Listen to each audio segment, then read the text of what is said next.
Maharashtra BJP के नए office के निर्माण को लेकर सियासत गर्मा गई है। शिवसेना यूबीटी नेता और राज्यसभा सांसद संजय राउत के बयान पर मुख्यमंत्री देवेंद्र फडणवीस ने पलटवार किया है। सीएम ने कहा कि बीजेपी कांच के घर में नहीं रहती, जिनके घर कांच के हैं वो दूसरों के घर पर पत्थर नहीं फेंकती। मैंने पहले ही कह दिया कि हमको कोई सरकारी जमीन नहीं चाहिए, ना ही कोई छूट चाहिए। हम हमारी हक की जमीन पर यह मुख्यालय बनाएंगे। जिन लोगों को जमीन हड़पने की आदत है वो हमसे सवाल न पूछे।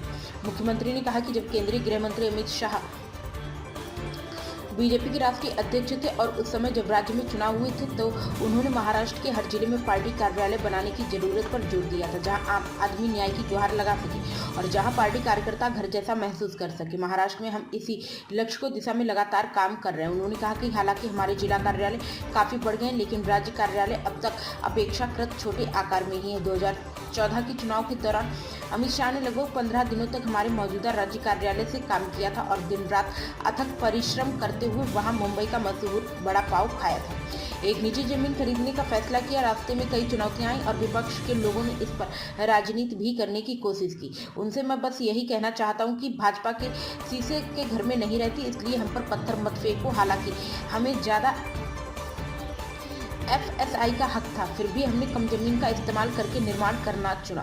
महाराष्ट्र बीजेपी के नए कार्यालय की आधारशिला रखने के बाद कार्यक्रम को संबोधित करते हुए अमित शाह ने कहा, 1950 से लेकर 2025 तक बीजेपी के हर छोटे कार्यकर्ता से लेकर बड़े नेता को मालूम है कि कार्यालय हमारे लिए मंदिर होता है। जब से जनसंघ की स्थापना हुई, हमने हमेशा सिद्धांत के आधार पर नीतियों को गढ़ा है। महाराष्ट्र में बीजेपी किसी बैसाखी के आधार पर नहीं चलती, अपनी ताकत पर चलती है।